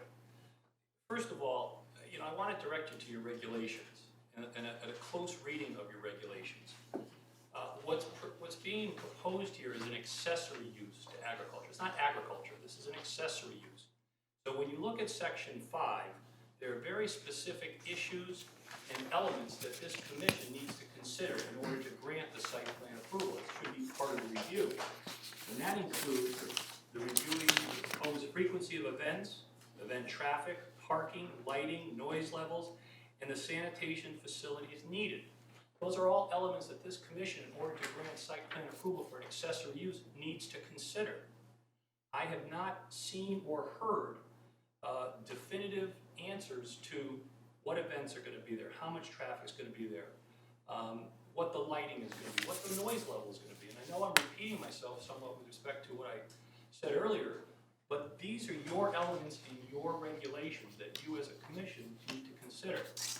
I also want to comment that please understand that my clients in no way are making any indictment on the Staleys. In fact, they have the utmost respect for the Staleys, and they know they're a well-respected family in the area. But again, that's not in your regulations for you to consider. It's also not in your regulations to consider the economic impact of this project. I can't argue that there wouldn't be an economic benefit to the town by having a commercial use of this barn. And I mean, I don't think anybody with any common sense could argue that. But that's not an element of your regulations. If you look at Section 5, there's nothing there that talks about will the project be economically beneficial to the town. The last thing is that there's talk about, well, this is part of a 23-acre farm, and so therefore it would be, I guess, complementary or subordinate. Well, the submissions to this commission as part of this application is only for the parcel that is to, I guess, the north of Petticoat Lane. It doesn't include the other side of the street, except for the little parking area that they show. So when you grant site plan approval, you're granting it for this parcel that was submitted as part of this application, that this parcel was noticed for this hearing tonight. It's not to include other lands owned by the Staleys. So I would say that it is not disingenuous that this particular use of the barn on this particular parcel is not subordinate. In fact, I would say it's the main use. I have nothing further. Anyone else? Yes, ma'am. Mary Colboys, I live on Clark Hill Road. I just would like to say that I am completely in support of this. I remember when, just in terms of lighting, that was a big issue when we wanted to have soccer lights on the field. My kids played soccer under the lights. It was a fantastic thing for them. I think it all got worked out with the neighbors, and lighting is so improved. It can be so well done without having horrible light pollution for the flora, the fauna, the neighbors, and everything else. It may be more expensive, but so be it, and I'm sure that that's something that can be looked into. But for me, Staley's doing this, it is emotional, more than practical, I mean, when I moved to town, I used to get berries on the honor system, on their little cart that was out there. And then I was going there to get a Christmas tree. And then my kids were little and we were wandering to get our Christmas trees and stuff. And they had a vision, they wanted to change their lives, they wanted to do something different, live on their land. And it's progress, and it's hope. And we don't have a lot of that. And people don't see that, I mean, it's a way to take charge of your life, and I think they're just setting a wonderful example. And then there's all the other benefits to our town, so I just really hope that you will consider this project favorably. I just want to address the parking issue. I've been to Staley's, I don't know, 1,000 times probably, but during the fall thing, they had an overflow of people that showed up for their food trucks. They handled the parking flawlessly. Chris took charge, got people involved, they got the cars parked. There was never an issue. They've had vans there with food trucks. There's never an issue. They've run this is their business. This is like their love and what they feel for the town. They're not gonna go and destroy the neighborhood. They're not gonna do something that's gonna upset their neighbors. This is something that East Haddam needs, and they've handled the business flawlessly. And there's no reason to assume that they wouldn't handle this flawlessly. Okay. Richard Parker. I disagree with the attorney here. I think the making of the wine and so forth, the continuation of the agriculture, is no different than the farmer next door who has a cow. He raises the cow, he butchers it, and he sells the steaks. The continuation of that cycle. It's growing the fruit, and he's selling it as fruit, and he's selling it as wine. He's already established that, and I think this is a continuation. So I disagree with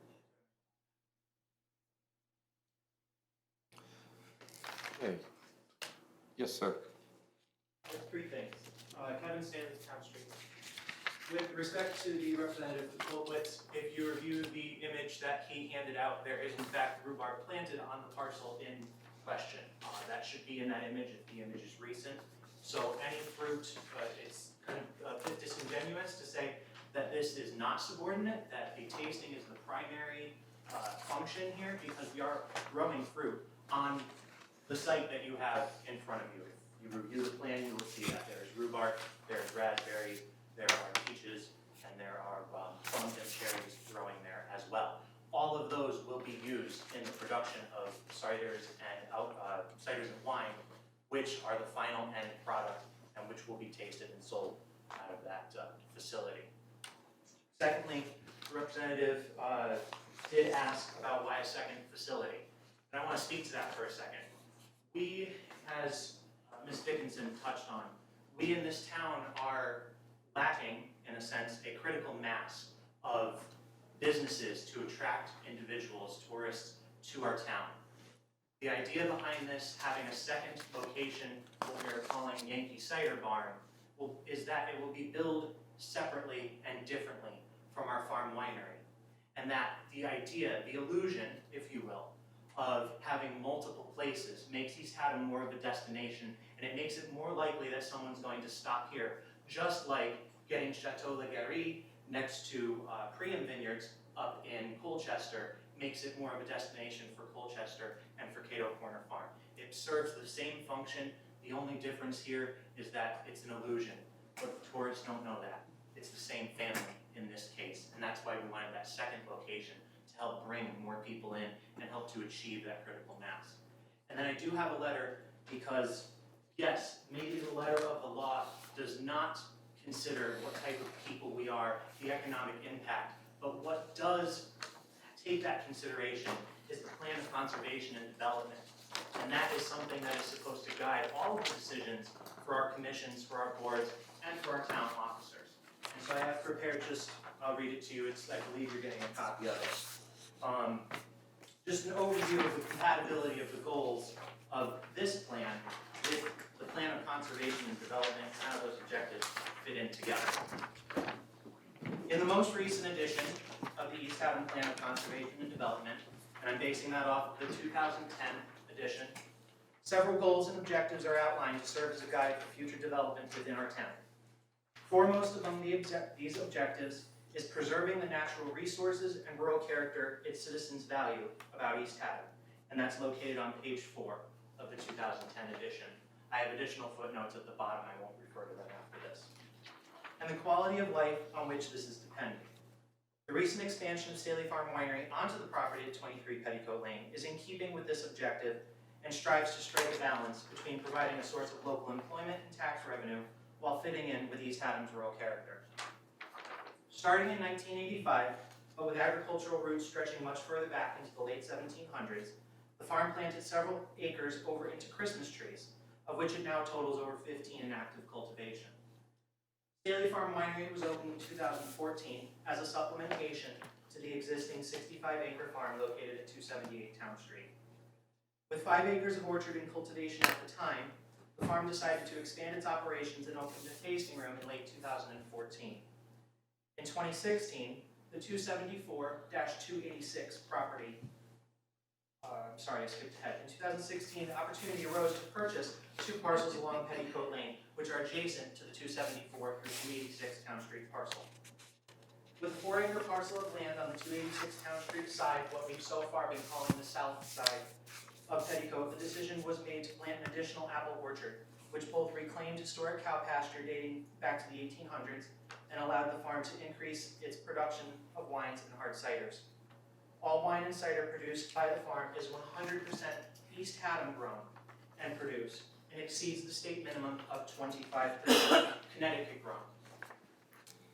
The purchase of this old agricultural land with intention to use it for agricultural uses perfectly aligns with the Plan of Conservation and Development's 5th policy for development. East Haddam's rural character includes its farms and agricultural enterprises. Many agricultural fields have been built upon or have been allowed to be converted to forest. The existing fields should be inventoried and methods to protect and preserve them should be explored. It shall be a policy of this plan to facilitate the recruitment and promotion of new and the continued existing of operating farms and agricultural activities. To further market the farm as a destination, which is a necessity given East Haddam's remoteness, the decision was made to take the other side of Petticoat Lane, what we've been calling 23 and what is presented to you this evening, and convert the existing barn into a tasting room for ciders in the short term and wines in the longer 5 or 10-year term. It is expected that the farm will invest over $300,000 into the preservation of this farmland and the Depression-era barn, which is in remarkable condition for its age and which will be preserved beautifully upon completion of the project. This investment in our community serves not to only add additional jobs to our local economy, but will, in keeping with the POCD, preserve the rural agricultural character of the town. In addition to providing a direct benefit to the local economy, the cider tasting room also fits into the POCD's outlook and goals for economic development. The 2014 report, which is included in the POCD and was published by the Connecticut Commission on Cultural Tourism, stated tourism contributes a total of $1.15 billion in local and state tax revenues and results in over 110,000 jobs, or 6.5% of the state's total. Hence, it makes sense that the primary goal of the economic development for the POCD is to promote compatible, sustainable economic development that utilizes East Haddam's untapped tourism industry. In East Haddam, 25% of businesses are directly engaged in the tourism market at the primary level, which means lodging, restaurants, entertainment, etc. If expanded to secondary levels, such as commercial trash collection, business-to-business services, and the like, the number jumps to 70%. An additional agritourism business, such as a cidery, is going to not only improve economic viability for our farm, but is compatible because it stands to benefit 70% of other business owners in town as well, which can have a meaningful long-term impact on our grand list. A final aspect of importance with the Plan of Conservation and Development is preserving and enhancing the sense of community within our town. Although the plan speaks more to the role of community within its governmental structure and not between businesses and residents, that relationship is still a meaningful aspect and contributor to the quality of life in East Haddam. In almost 40 years of business at the 278 Town Street location, the farm has never had any disputes with neighbors or the town in regards to noise, traffic, whether it be pedestrian or motor vehicle, agricultural use, or other miscellaneous grievances. There is no reasonable belief that these neighbor-friendly practices would change with the addition of a new tasting room to 23 Petticoat Lane. Continuation of existing practices will serve to further unify the community by providing an additional space for them to gather and to foster relationships between citizens. In summation, the goals of this project for Staley Farm Winery are perfectly aligned with the current vision for our town and serves to contribute in many positive aspects with far-reaching benefits for our whole community. Thank you. Got 3 more also. Okay. You ready? Well, the first one, dear Mr. Chairman and board members, I write to support the application of Chris and Gail Staley to build a cider barn on their property on Petticoat Lane. In 2006, when the Staley farm was a modest roadside farm stand, I wrote an article in the Hartford Courant along with the reporter and columnist Steve Grant about the eating local. In 2006, the movement to eat local and away from the big box supermarket chains was in its infancy. Steve and I thought it'd be fun to try to eat 100% locally sourced Connecticut food for just 1 week. The article entitled Finding Food in Your Neighborhood ran the Hartford Courant on September 28, 2006. Here's what I wrote about Chris and Gail. Since 1998, the Staleys have been farming a small 4-acre plot in East Haddam. From June through the first frost, the Staley Farm stand is my products section. I'll be all right. Vegetable picked in the morning. Produce. Yes. Hey, you know, when you get old and your eyesight goes bad. Vegetables picked in the morning are on my dinner table that evening. But there's something more than freshly picked produce. I have a relationship with the people who grow and eat the food I eat. Their son attends a school in East Haddam, and they pay taxes along with me. And as long as they have a successful farm, their agricultural land won't be turned into building lots. Since 2006, Chris and Gail, and now their son Kevin, have worked tirelessly to build a successful agricultural business. As a neighbor, I enthusiastically support their application to build a cider barn. Oh, and on in 2018, they still haven't turned in their agricultural land into building lots. Tom Dutchicks, 314 Town Street, Haddam.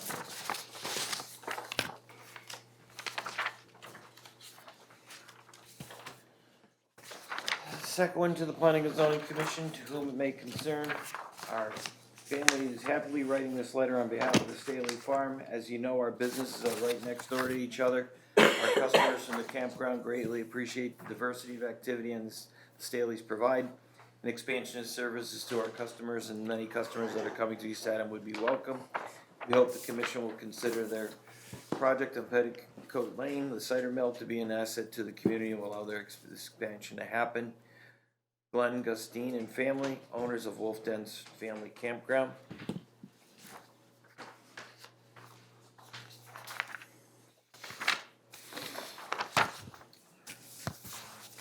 To the Land Use Office, my husband and I have lived in East Haddam for 23 years and been regular customers at Staley's.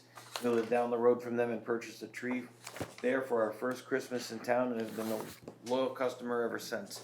We have witnessed the growth of the business and have appreciated what they have contributed to the culture of East Haddam. It has been our sincere pleasure to participate in their success. It's been notable, particularly given the small number of businesses in town. As customers, we hope that we have contributed to their growth from the business initially focused mostly on Christmas trees to a farm stand, garden center to a winery. We are very excited to hear about their current expansion and opening of a new site in town to sell cider. They have become a destination which attracts people to the town, and our hope is that their current expansion will only embrace their profile. Their reputation as a business people is based on personal integrity and demonstrates responsibility for the welfare of the local community. We believe the Staley family are vital community members and their business adds value and vitality, making the town of East Haddam a town of which we can all be proud. Expansion of the plans for the business have our unqualified support as both a neighbor and a customer. Sincerely, Diane Kramer and David Henderson. Okay, anything else? It's all from the public. Correct. Okay. Questions from the commission? I'm happy. Okay. Okay. Before you I'm not get- closing anything yet. Okay, yeah. I think lighting is essential in the parking lot. It's a cider barn. The Staleys make a big business of Christmas trees. I'm convinced, unless they can prove otherwise, that they're gonna be open selling cider. They'd be quite honestly foolish not to be selling hot cider during Christmas season. At 4 o'clock or 6 o'clock during Christmas season, it is pitch black. It is not, there's no ambient lighting. It isn't Town Street. There's nothing there that's going to light it. We are, if we approve this as is, we're encouraging the public to walk in a gravel parking lot in the dark in December. The issue that will prompt lighting will be a broken ankle. And I think I'd like to see a lighting plan. How are you gonna light that area? And I think it's essential. And I also think the crosswalk, I agree that it distracts from the rural character of the area. But again, if the town were to approve this, we are essentially then telling people to jaywalk without providing them a legal cross. And it's incumbent upon us to provide for safety, and that is a legal cross. So I think that's required. Do we have any proposal in place from them that itemizes exactly what they're going to do besides this? As in, what do you mean? As in lighting, signage, A written document. a written document? No, not yet. Well, that, I think we'll need that at some point. This is their proposal. Yeah. Correct. And just as the last measure, comment on it, you do have pedestrian crossing signs. Just check that their distance is proper. I don't think they're far enough away from this driveway. MUTCD would dictate that. So I think you're too close to driveways. What is that, based on the speed of the traffic? It's on speed, but you need a certain warning distance. I don't know it offhand, but you don't put a sign at the driveway. You might need two. DOT has a whole manual on where you're supposed to put signs. And then they simply ignore it when they go to do curves and Yes. stuff. I don't know if you went through it, Beth went through it, we look like Bradley Field taxiways. To the west side of that, the barn, in between the barn, the west side, you're on the north. This is the Colored- west side. Well, let's look at the colored one, your next piece. The west side, in between, yeah. How much land do you have in between that and the wetlands? What's your corridor there? And what 40 are you- feet? What's that? You got about 40 feet here, but it's all upland review area, and it's quite tight to a pond here. Well, that's And what I this was is wondering, how built close it was, because if you were able to, you could probably put 5 to 6 parking areas right there and alleviate some of the. Well, your parking's not dimensioned. I assume it's 44 feet, 24 aisle and 20 space? 20 and 24, yeah. Yeah. It's a gravel parking area, you know, it's tough to straight those. That's adequate. And- It and- barely and- fits there, though. You've got more than enough, it's actually, this area is actually quite a bit more. What I'm trying to look at is alleviating the road crossing if we can. You're not gonna. It's about 4,500 square feet you're The in. problem It's we not a have, ton. the problem, just as from a technical standpoint, we'll be more than happy to put the crossing in, that's not an issue. We'll bring a site plan back with the crossing, the hours of operation. We will bring back once the architectural drawings for the barn are completed, we will bring those back to the commission for review and approval, which we'll have on it the sign and the lighting. Now, as far as lighting this area, Chris and I will have to talk about that. I don't necessarily agree with you, because like I said, I do a lot of work on marinas that don't have lit parking areas, and you're working around that gravel all the time. But we can look at that. There's a lot of ambient light around there, though. It You're not gonna depends on get some any of them. But again, you know, I'm in a no-win situation, because half the towns, I work in 35 towns, 90% of those towns will say, don't you dare put a light out. Right. You know, you're saying put lighting in, and I'm saying that I think that defeats the purpose. I think that would be more objectionable, but we can look at that. But what about bollard lighting? I mean, I'm saying that doesn't be 15 feet high. You got to We light can the do path. solar, there's solar pack A lot lights of that lighting you will, can put in. Yeah. there's a lot of things we can put in. We will bring a plan back to the commission for review. Because the closest street light is at the We will bring a plan intersection back to of the commission for 82, review. Petticoat. To give you an example of something very similar that we had this same discussion with, in a very, very dark space, was the Banner Lodge application, because they had sidewalks on a road that had no streetlights. And we agreed that maybe the streetlights are kind of a waste of a lot of energy and electricity, but that the spacing of the bollards be put in, and they were put on timers so that they shut off at 10 o'clock. that allowed people to, walk back and forth in the normal hours, 'cause you could say at 5 o'clock in December, it's dark and there is no lights in East Haddam, so it's very dark. I have Yeah. solar powered, I run a Christmas tree farm also as a side business, 23-acre farm.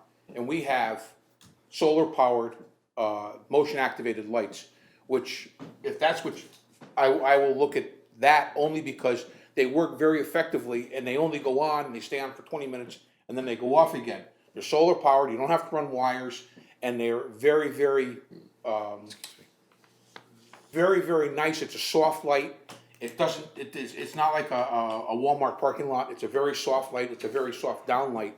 And like I said, more importantly, it's solar powered and they shut on and off automatically. So we will come back with a lighting plan. That will probably be what I'm just gonna suggest, because then we don't have to run wires all. I will consult the DOT design manual just to make sure that the crossing's in accordance with the DOT. You want a standard DOT, ped crossing. That's not a big deal. And then the other thing is, like I said, is a condition of approval. We'll be more than happy to bring back the, final architectural plans when those are finally resolved, to show you what the building will look like and where the lights are on the building. One last question I have Sure. is, Mr. Kasner brought up that, the tourist buses come to here. They're the small tourist buses, the 35-footers, or something like that, I guess. Nobody said anything about tourist buses. No, from No, basically, the fall weekend, we basically have a small buses, shuttle buses. shuttle buses. It's not a full size, but can you accommodate? Yes, this Short turning radius will take a, Okay. an SU-30, the UPS truck, I forgot what the designation, not the SU, SU-30. SU-30. Yeah. Yeah, this So that's turning big radius will take that. That's big enough for those vans they use. Yeah. Well, That's not an the other thing is, if your hours of operation are daylight hours only, seems like you don't need a lighting plan. Yeah, but- but they're No, not- we can bring back, it's very If simple. you wanna I don't think they're include gonna be. evening and it's going to be dark, then this is where we're gonna get into Yeah, some but of the. December- Products in the fall and stuff. Remember the commission I raised know it, that, I'll be but more that's happy to not what provide they it. were. It's not a big deal. This is not a big deal. 8 o'clock. Yeah, but that's what I'm saying, and that's the beauty of these solar powered lights, because they do light up a space about 20 or 25 feet. You put in a half a dozen of them, and they go on and off as you go down, and they stay on, and they stay off, and they're not on 24/7. He forgot to turn the switch off, and they're on all night. We will provide a lighting plan. So maybe I could discuss the only thing that really needs to be technically reviewed by the town attorney. I've always considered this application a cooperative of the entire Staley farm. Speak to the discussion of whether it's subordinate or not. I will get a ruling from Attorney Brantz Willis as to, how we treat an application of sorts, because there are many farms in this town, in every Have town, ownership that and have all kinds, multiple yeah. properties. Oh, yeah. So that I will get a written statement to. But just understand, this piece of property that we're putting it on is 15 acres. It's not part of the 38-acre farm on the other side of the street. It's a 15-acre farm in of itself. But it can't say, but I don't think it was said, and I think it was just brought up by Mr. Staley, Kevin Staley, that this is an associate. So product from the 38 acres is also going to be used on here. That's correct, but we also grow, presently he has Correct. 6 acres under cultivation. He plans to have at least 10 acres of this, fairly soon, so. To give you an example, it's like you talking about the barn that produces the milk, but has no hay. Yes, So, correct. so here where, there's apples Get an across the opinion, be street. more than happy to. So I'm gonna get an opinion on that, because we need that. Not a problem. Yes, we do. Anything else we need from the attorney? I think that's the key issue. Right, 15 acres, 2,000 square foot building. Can you describe to me the screening that was put in on the back property line? Just 40 Christmas trees. Chris planted 40 Christmas trees about 6 feet And apart those are blue across the back spruce line. or- So obviously they were planted after this picture. Norway spruce. And they'll stay there. Yeah, they're small, right now they're only, Yeah. when we plant Christmas trees, they're only 2 feet tall. Go ahead, Chris. They were planted as a intention of a screen for the adjacent property owner. There's no intention of cutting them as a Christmas tree. No. Can we ask about the growth rate, just so we have it as the record?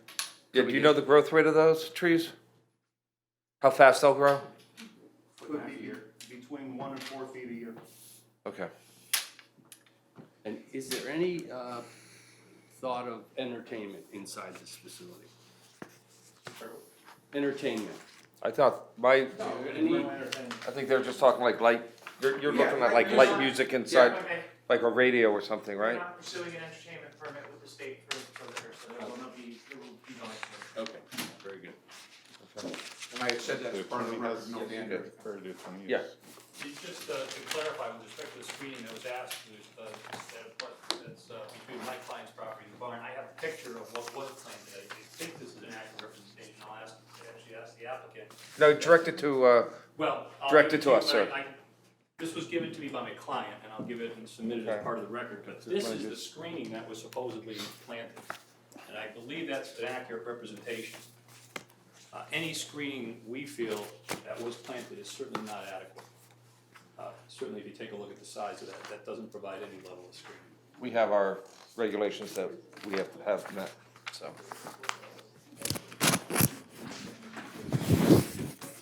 I'm sorry.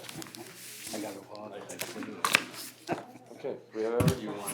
Yeah, sorry, I don't mean to be a pain. And I would just ask the commission. Yeah, that's about right. We gotta continue. I would just ask the commission if they could ask the applicant if that's an accurate depiction of the screening that was planted. Yeah, he just said it was. Yeah, he answered in the affirmative, right? Okay.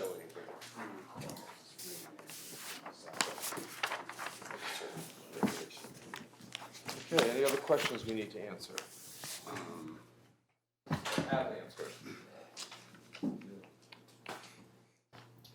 Can we get some kind of description of the signage that would be on the building, or? Well, they'll have to get a permit, so. That they have to get, yeah. Yeah. It's the lighting I'm more concerned about. Yeah, and I believe that you could adequately light that parking lot with solar. Yeah. Solar light. Okay. Our proposal for the walking path in the Yeah, that's senior center is good the same, example. same product. Good example, yeah. And those aren't timers too, right? Yep. They go off at a certain time, if I remember. Yeah, they'll set off like midnight or something. I think Yeah. they had it. Right. Could it show the, A lot of people walk it late. the screening, the way it's laid out now on the application? There's no, for the record, there's no screening required. He put those in as just something, but, you know, it's not to Okay. his No, I benefit to understand. screen. He's a farm. He needs all his space for growing crops. You know, he's a working farm. Could we require screening?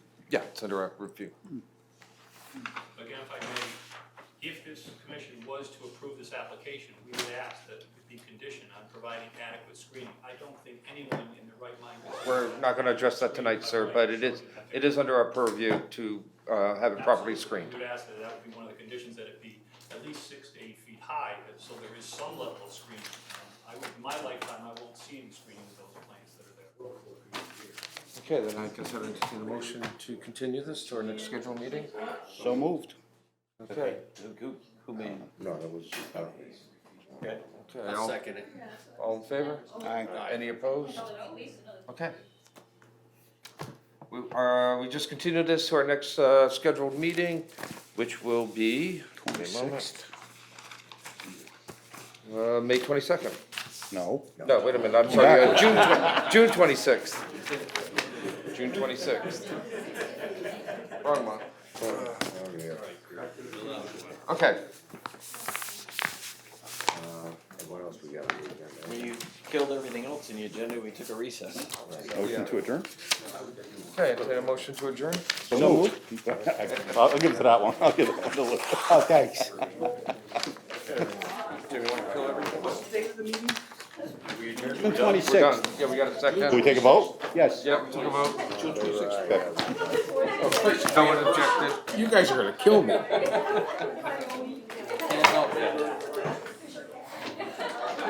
Wedding anniversary.